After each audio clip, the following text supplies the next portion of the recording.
ગુજરાત પ્રદેશ કોંગ્રેસના અમારા senior leader doctor Hemangbhai વસાવડાએ જે વાત કરી, જ્યારથી સ્થાનિક સ્વરાજની ચૂંટણીની જાહેરાત સમગ્ર ગુજરાતની અંદર થઈ છે ત્યારે ભ્રષ્ટાચારી ભારતીય જનતા પાર્ટી બોખલાઈ ગઈ છે. તમે જોયું હશે કે લોકશાહીનું ચીરહરણ કરવાની શરૂઆત ક્યાંક ને ક્યાંક નામાંકન પાછા ખેંચાવીને શરૂઆત કરી હતી, પણ એમને જે ભારતીય જનતા પાર્ટીના લોકોને ખ્યાલ આવી ગયો છે કે સમગ્ર ગુજરાતના લોકોએ મન બનાવી લીધું છે કે આ ભ્રષ્ટાચારી તંત્રને હાંકી કાઢવા માટે ગુજરાતની જનતા તત્પર છે. રાજકોટની અંદર પણ ક્યાંક ને ક્યાંક આવા પ્રયત્નો ભારતીય જનતા પાર્ટીના ભ્રષ્ટાચારી શાસનના લોકોએ કરેલા હતા. એ પણ ક્યાંક સક્સેસ ન જતા આજે રાતોરાત ગુજરાત ચૂંટણી પંચને એવું તો કયું સ્વપ્ન આવ્યું કે ચૂંટણી ઉમેદવાર છે એ પણ સજા પડી ગઈ હોય, કોર્ટે સજા આપી દીધી હોય તો લોકશાહીની અંદર પંચાયતની પણ ચૂંટણી લડી શકાતી નથી. જેમના ઉપર કેસ ચાલ્યો હોય અને કેસની સંપૂર્ણ સુનવાઈ થઈ ગઈ હોય અને સજા જ્યારે કોર્ટે આપી દીધી હોય ત્યારે એ ચૂંટણી પણ લડી શકાતી નથી. આ બંધારણીય જોગવાઈ છે. તો રાતોરાત એવું તો શું થયું કે પોલિંગ એજન્ટ તરીકે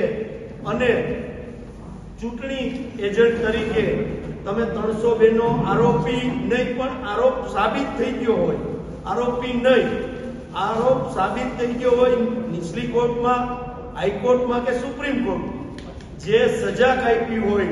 એ પણ આની અંદર બેસી શકે, ચાહે 307 નો ઉમેદવાર હોય અથવા 376 નો બળાત્કારી નો ઉમેદવાર હોય. તો રાતોરાત એવું શું થઈ ગયું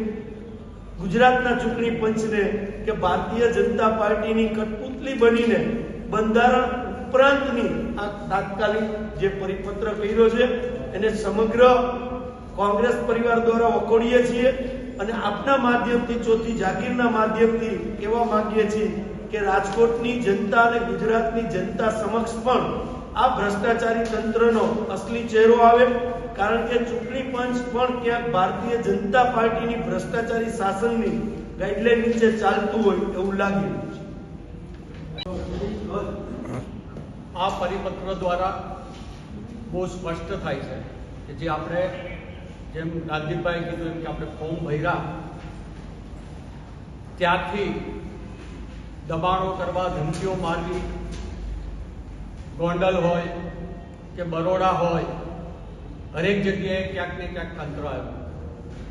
તંત્ર પણ આની અંદર ક્યાંક ને ક્યાંક સાથે જ જોડાય છે.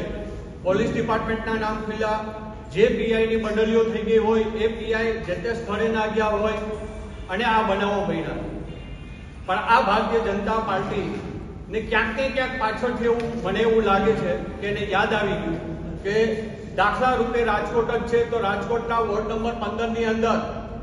જેની ઉપર 302 નો કેસ ચાલુ છે એ આજે ભાજપના પ્રતિનિધિ તરીકે ઉમેદવારી કરી અને ઇલેક્શન લડી રહ્યા છે. એટલે ક્યાંક કાયદાની જે ઉચાડ છે એમાંથી બહાર કાઢવાનું કે જ્યાં જ્યાં એનાથી આવા જે એને ઉમેદવારો મૂક્યા છે એ ઉમેદવારોને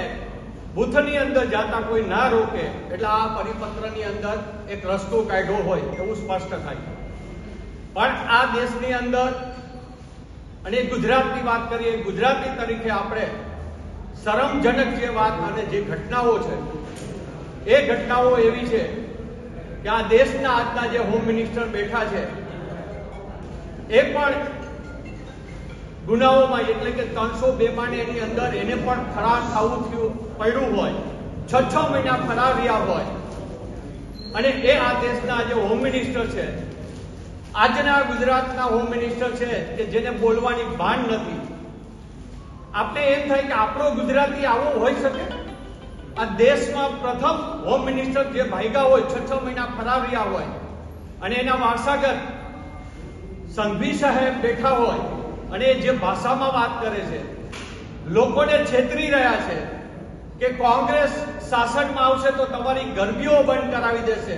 સંઘવી સાહેબ, હું આપને કહેવા માંગુ છું કે આ દેશ આઝાદ થયો ત્યારથી આજ સુધી ધર્મનું કોઈ રક્ષણ કર્યું હોય તો એ કોંગ્રેસ પાર્ટીએ કર્યું છે. તમે કે ધર્મનું રક્ષણ નથી કર્યું, તમે ધર્મમાં લોકોને બજાવવાનો ધંધો કર્યો છે અને હજી પણ તમે એ કહી રહ્યા છો. તમને ક્યાંક તમારા મગજમાં કેસર ચોટી ગઈ છે. એટલે ન્યુરોસર્જન આ બેઠા છે ને હું સંઘવી સાહેબને કહેવા માંગુ છું કે તમારા મગજમાં ક્યાંય કંઈ ચોટી ગયું હોય તો અમારા ન્યુરોસર્જન છે તમારું ઓપરેશન કરી દેશે. તમે જે એક શબ્દનો કોંગ્રેસીઓ અને એક બીજો શબ્દ જે બોલો છો, જે હું બોલવા માંગતો નથી, કારણ કે કોંગ્રેસી તરીકે અમે એવો શબ્દનો કોઈ પણ પાર્ટીના કે કોઈ પણ વ્યક્તિ માટે અમે ઉપયોગ ન કરી શકીએ, પણ તમે જે શબ્દનો ઉપયોગ કરો છો, મને ક્યાંક હું આપને પ્રશ્ન કરવા માંગુ છું એક ગુજરાતના નાગરિક તરીકે કે શું આપને આ શબ્દ કોઈ કહી ગયું તું મોઢે કે જેથી કરીને તમારા મગજમાં આ શબ્દ ચોટી ગયો છે કે તમે લોકોની વચ્ચે ગમે ત્યાં આ શબ્દનો ઉપયોગ કરો છો? આ પરિપત્ર છે એ લોકશાહી અને ચૂંટણીના પંચના જે કાયદાઓ છે, કારણ કે આનું અમે કાયદાકીય અભ્યાસ કરીશું, કારણ કે જ્યારે ચૂંટણીનો કાયદો બને એ કેન્દ્ર સરકારની અંદરથી બનેલો હોય, પણ રાતોરાત ગુજરાતના ચૂંટણી પંચના સચિવશ્રી આવો પત્ર મોકલે અને છેલ્લી લીટીમાં આવું લખે કે કોઈ પણ ગુનાહિત લોકો બૂથમાં ન બેસી શકે, એ પત્ર અને એ જે વસ્તુ છે એને રદ કરવામાં આવે છે, તો એને સત્તા ખરી? કારણ કે ચૂંટણી પંચના કાયદાઓ બને